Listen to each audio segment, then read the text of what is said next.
सारिस मिस्त्री और टाटा ग्रुप विवाद में जी बिजनेस ने बड़ा खुलासा किया है। जी बिजनेस के पास वो अहम दस्तावेज हैं जिनसे एक बड़ा खुलासा हुआ कि किस तरह से टाटा सन्स के आर्टिकल्स ऑफ एसोसिएशन में बदलाव किए गए। यहाँ एक बात सबसे अहम है कि सारिस मिस्त्री ने चेयरमैन पद से हटने के बाद बोर्ड ऑफ डायरेक्टर्स को लिखी चिट्ठी में यह कहा था कि टाटा सन्स के चेयरमैन का अधिकार कम करने के लिए आर्टिकल्स ऑफ एसोसिएशन में बदलाव किए गए हैं। जी बिजनेस के पास टाटा सन्स का वो आर्टिकल ऑफ एसोसिएशन का दस्तावेज भी है जो इस वक्त हम आपको दिखा रहे हैं, और जो हाईलाइटेड पॉइंट्स है इसमें साफ तौर पर लिखा गया है कि किस तरीके से सारिस मिस्त्री के जो अधिकार है वो कम करने की बात जिन्होंने खुद कही थी वो उन्होंने इस पर खुलासा किया। और ये आर्टिकल ऑफ एसोसिएशन का ये दस्तावेज हमारे पास है। 9 अप्रैल 2014 को ईजीएम में पास किया गया था ये, जिसमें कई ऐसे बदलाव थे जिससे चेयरमैन के अधिकार काफी हद तक कम हो गए हैं।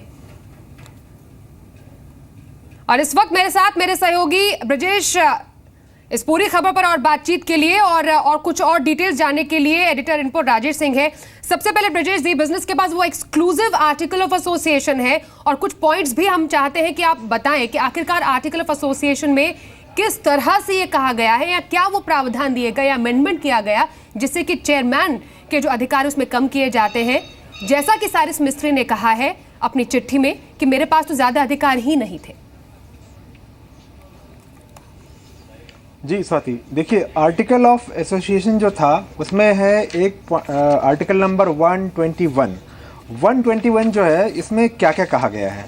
इसमें ये कहा गया है कि बोर्ड जो भी फैसले लेगा वो आर्टिकल 104B के तहत लेगा। 104B ये कहता है कि बोर्ड के जो भी फैसले होंगे उसमें टाटा ट्रस्ट के जो सदस्य हैं, टाटा ट्रस्ट के सदस्य बोर्ड में कितने होंगे? 1/3 होंगे। यानी उन 1/3 सदस्य, वो 1/3 सदस्य जो टाटा ट्रस्ट के होंगे वो मेजॉरिटी में जब तक किसी भी बोर्ड के प्रपोजल को वोट नहीं करते वो माना नहीं जाएगा। मान लीजिए बोर्ड में 12 मेंबर हैं, 12 में से 1/3 यानी 4 हो गए टाटा ट्रस्ट के।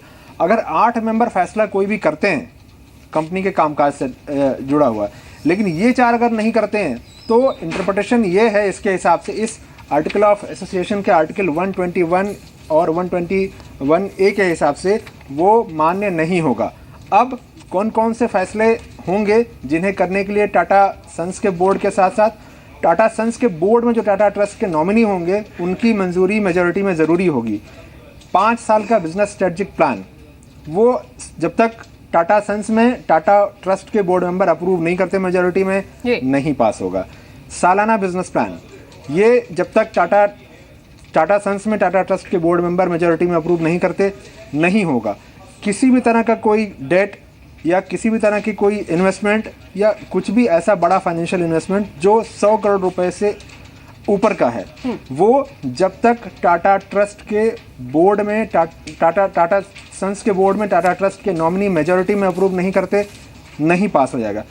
टाटा ग्रुप की किसी भी कंपनी में हिस्सेदारी को घटाना या किसी भी कंपनी में हिस्सेदारी को बढ़ाना, ये आप वेलस्पन के कॉन्टेक्ट से जोड़ के देख सकते हैं या टाटा स्टील के कॉन्टेक्ट से जोड़ कर देख सकते हैं। यहाँ भी जो भी ये फैसले होंगे 121 के वो 104B आर्टिकल के तहत होंगे। वापस यही बात होगी वहाँ पे कि जब तक टाटा सन्स के बोर्ड में टाटा ट्रस्ट के जो नॉमिनी मेंबर्स हैं वो मेजॉरिटी में वोट नहीं करते कोई प्रपोजल पास नहीं हो सकता। यही नहीं, ऐसा कोई भी हो जहाँ पे टाटा सन्स के चेयरमैन टाटा के बोर्ड को वोटिंग करनी हो, अपने वोटिंग पावर्स की एक्सरसाइज करनी हो, वहाँ भी यही शर्त लागू होगी कि जब तक टाटा सन्स के बोर्ड में टाटा ट्रस्ट के नॉमिनी मेंबर्स मेजॉरिटी में वोट नहीं करते प्रपोजल नहीं पास होगा जी। यानी कि ये जो सारी बातें हैं शायद साइरस मिस्त्री इस इंटरप्रिटेशन के आधार पर वो ये कह रहे हैं, साइरस मिस्त्री का आरोप यह था कि उनके कदम बांधे गए हैं। ठीक है, ये आर्टिकल ऑफ एसोसिएशन में जो तमाम बदलाव किए गए ये आपने हमें बताए। डेफिनेटली ब्रजेश, राजेश जी आपके पास मैं आऊंगी क्योंकि सारिस मिस्त्री ने खुद कहा था कि कोई भी फैसला होता था पहले बोर्ड का अप्रूवल लेना पड़ता था, फिर ट्रस्ट का अप्रूवल लेना पड़ता था, यहां तक कि उन्होंने ये वर्ड भी यूज किया कि मैं लेम डक चेयरमैन था।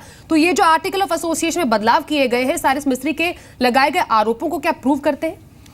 बिल्कुल, कुछ हद तक बिल्कुल प्रूव करता है, लेकिन एक चीज़ ये भी बहुत क्लियर है कि सारस मिस्त्री जब चेयरमैन बनाए गए थे टाटा सन्स के, उससे पहले जब भी जो भी चेयरमैन टाटा सन्स का होता था वही चेयरमैन टाटा ट्रस्ट का भी होता था। पहली बार ये हुआ था कि जब सारस मिस्त्री को टाटा सन्स का चेयरमैन बनाया था, जबकि टाटा ट्रस्ट के चेयरमैन रतन टाटा खुद थे। तो ऐसे में ये बाद में शायद 2012 में जब सारस मिस्त्री को चेयरमैन बनाया गया, तब ये कॉन्फ्लिक्ट ऑफ इंटरेस्ट होने लगा होगा, और उसके बाद 2014 अप्रैल में जो ब्रजेश ने बताया, ये सारे बदलाव आर्टिकल ऑफ एसोसिएशन में किए गए ताकि टाटा ट्रस्ट का जो प्रभुत्व हो बोर्ड पे वो हमेशा बना रहे और कोई भी फैसला टाटा ट्रस्ट के अप्रूवल के बिना बोर्ड ना ले सके। तो और ये हम इसकी इलीगैलिटी पे कोई सवाल नहीं उठा रहे हैं, हम सिर्फ इतना कह रहे हैं कि जो सारस मिस्त्री ने जो आरोप लगाए थे कि उन्हें एक डम लेक चेयरमैन बना के छोड़ दिया गया था, वो कुछ हद तक ये जो आर्टिकल ऑफ एसोसिएशन में बदलाव हैं उसकी पुष्टि करता है। तो वाकई ये आर्टिकल ऑफ एसोसिएशन जिसकी एक कॉपी भी इस वक्त हम आपको दिखा रहे हैं, उसमें तमाम जो अमेंडमेंट्स किए गए हैं उस पर सारस मिस्त्री ने जो आरोप लगाए वो काफी हद तक उसको प्रूव करता है, जैसा कि राजेश सिंह ने भी बताया है। बने रहिए हमारे साथ राजेश जी, क्योंकि कुछ और पहलुओं पर हमें इस पर बात करनी है, क्योंकि 9 अप्रैल 2014 को ईजीएम में पास हुए प्रस्ताव में कंपनी के चेयरमैन के सिलेक्शन के तरीके में भी बदलाव की बात कही गई है। अब नए आर्टिकल ऑफ एसोसिएशन में कहा गया कि जब तक टाटा ट्रस्ट की कंपनी में 40% तक हिस्सेदारी है, तब तक दोनों ट्रस्ट के 3 सदस्य उस चुनाव समिति का हिस्सा होंगे जो नए चेयरमैन को चुनेगी या फिर हटाएगी। अब इस चुनाव समिति में एक स्वतंत्र सदस्य टाटा सन्स के बोर्ड से नामित किया जाएगा, जबकि दूसरा सदस्य बोर्ड के बाहर से होगा जिसकी नियुक्ति बोर्ड करेगा। इस तरह से टाटा सन्स के चेयरमैन की नियुक्ति में भी टाटा ट्रस्ट का बड़ा दखल रहेगा। मतलब साफ कि सारस को हटाने में भी टाटा ट्रस्ट की भूमिका काफी अहम रही, जो कि आर्टिकल ऑफ एसोसिएशन से भी साबित होती है। वहीं सारस मिस्त्री ने टाटा ग्रुप को जवाब देते हुए कहा है कि डोकोमो के मुद्दे पर कही गई सभी बातें निराधार है। मिस्त्री के मुताबिक उन्होंने टाटा सन्स की मंजूरी के बाद सभी फैसले लिए थे। उनके चेयरमैन बनने से पहले डोकोमो के साथ करार हुआ था। मिस्त्री ने कहा कि उन्होंने डोकोमो के साथ आने की बात नहीं मानी और डोकोमो ने साथ नहीं आने के बावजूद टाटा ने मंजूरी मांगी थी, और मिस्त्री के मुताबिक आरबीआई की मंजूरी के लिए डोकोमो को साथ लेने की भी बात कही गई थी। बाकी सारस मिस्त्री का पलटवार यहाँ पर राजेश जी साफ तौर पर डोकोमो को लेकर उन्होंने साफ तौर पर यह कहा है कि ये तमाम जो फैसले लिए गए थे उनसे आने से पहले लिए गए थे, क्योंकि ऑलरेडी ये मामला चल रहा है। आपको लगता है कि इस मामले में भी सारस मिस्त्री को घुसाने की और उनको घसीटने की कोशिश की गई है, या इसका कोई आधार भी है?